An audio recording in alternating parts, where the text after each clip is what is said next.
സംസ്ഥാന സർക്കാരുകൾ തമ്മിൽ ഇപ്പോൾ പിടിവലിയാണ്.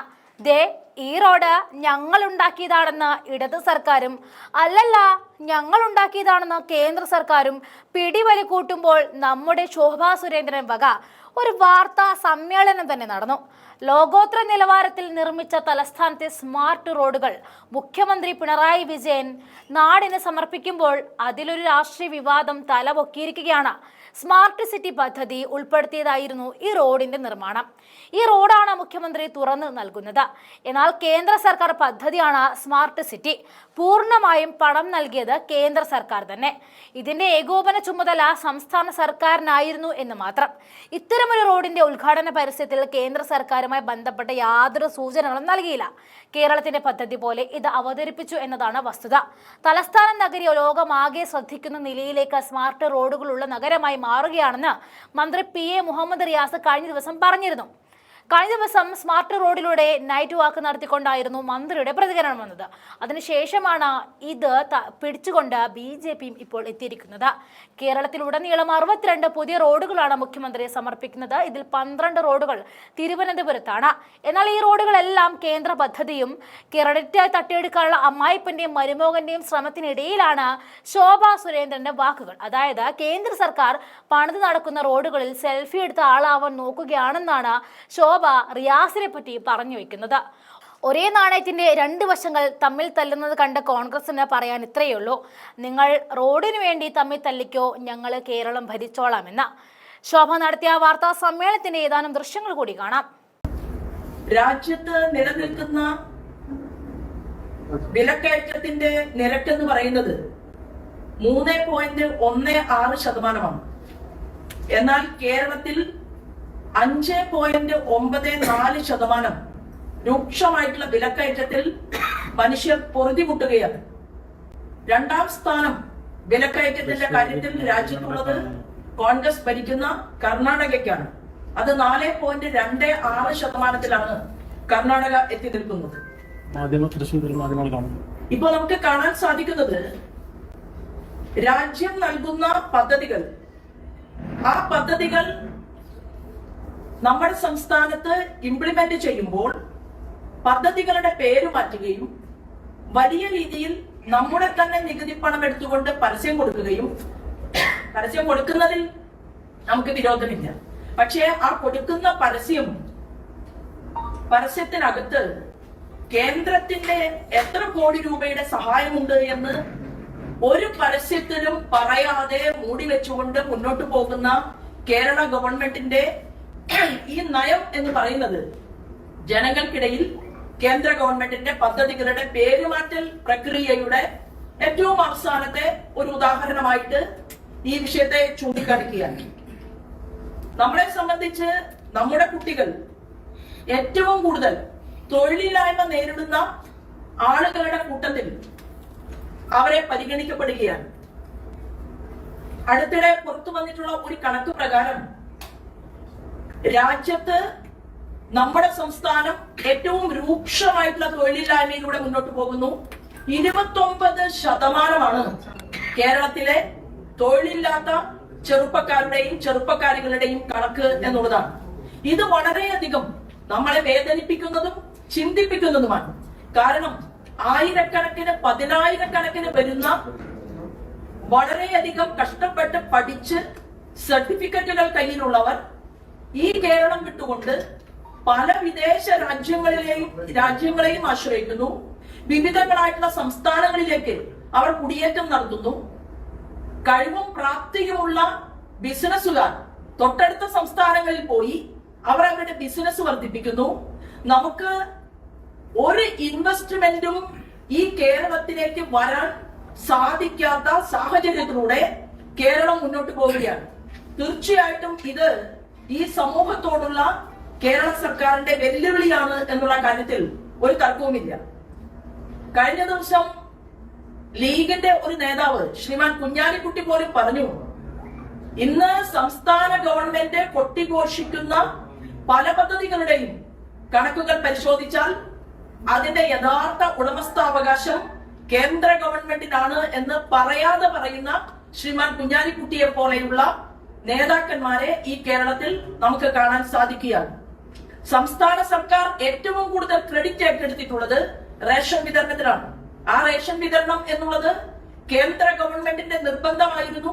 കൊറോണ കാലഘട്ടത്തിൽ പോലും ഒരാൾ പോലും വിശപ്പ് അനുഭവിക്കാതെ മുന്നോട്ട് പോകണമെന്നുള്ള കേന്ദ്രത്തിന്റെ ഗവൺമെന്റിന്റെ ജാഗ്രത അത് കേരള ഗവൺമെന്റിലും റിഫ്ലക്ട് ചെയ്യപ്പെട്ടു എന്നുള്ളത് നമുക്ക് എല്ലാവർക്കും വായിക്കാവുന്നതാണ്. അത് നിലനിൽക്കുന്ന ഒരു യാഥാർത്ഥ്യമായിട്ട് നമ്മുടെ മുന്നിലുണ്ട്.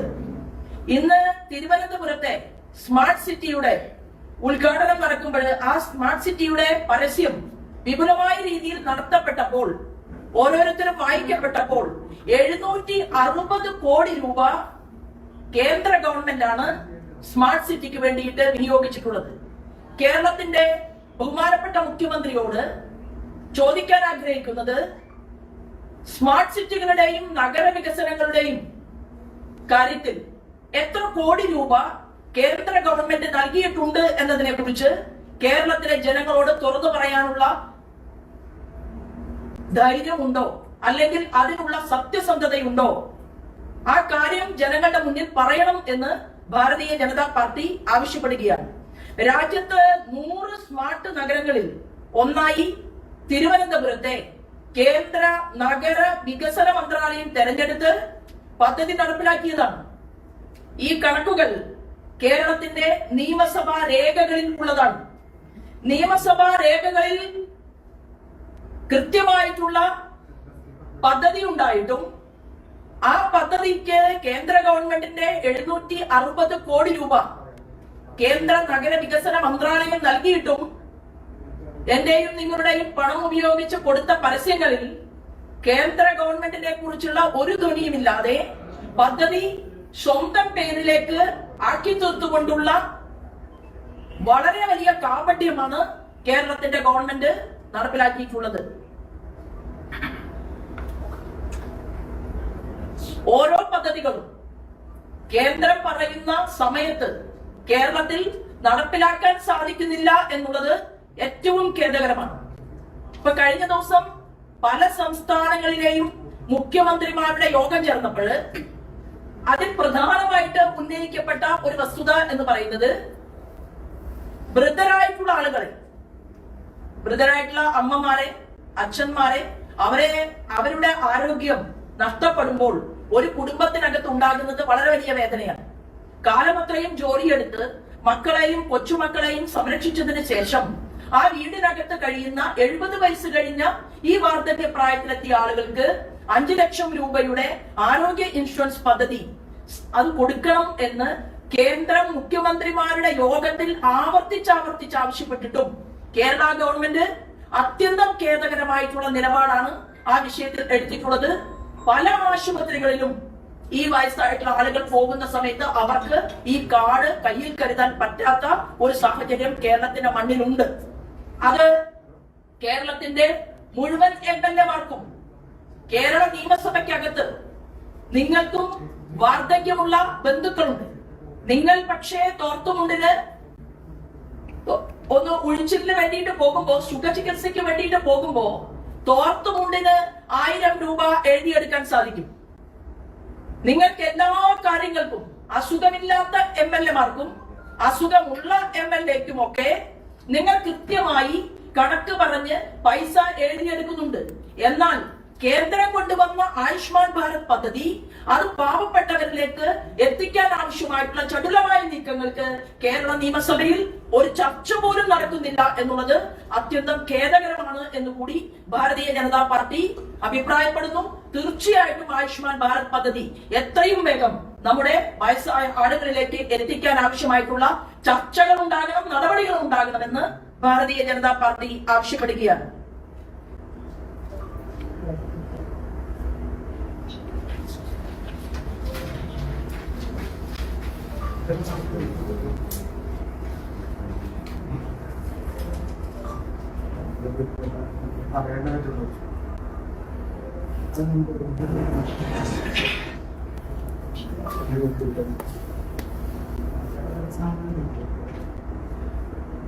നൈപുണ്യ വികസന പദ്ധതികൾ കൂടുതൽ കാര്യക്ഷമമാക്കിയാൽ നമ്മൾ നേരത്തെ സൂചിപ്പിച്ച യുവാക്കൾ തൊഴിലില്ലായ്മ രൂക്ഷമായിട്ട് അനുഭവിക്കുകയും അവർ ഇവിടെ നിന്ന് പല രാജ്യങ്ങളിലേക്കും പോവുകയും ചെയ്യുന്നുണ്ട്.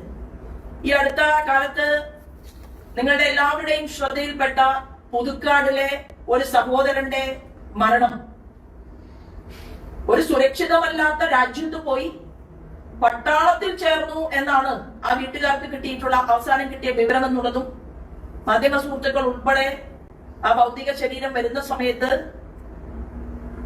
ദൃക്സാക്ഷികളായിരുന്നു എന്നുള്ളതും നമ്മൾ ഓർക്കുകയാണ്.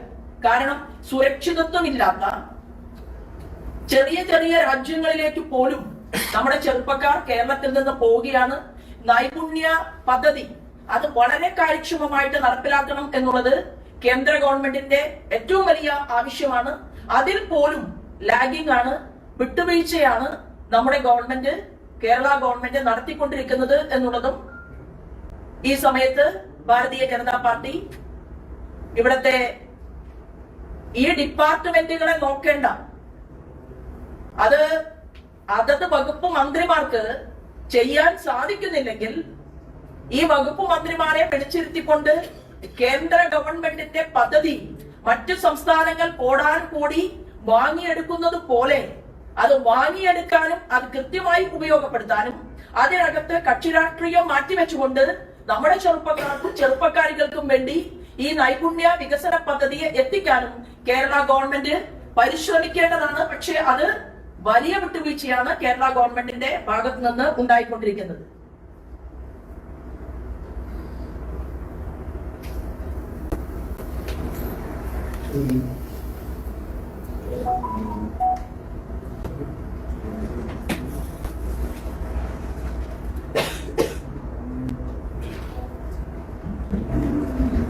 കേരളത്തിൽ 63.3% ITI ഡിപ്ലോമയുള്ള ആളുകളുണ്ട്.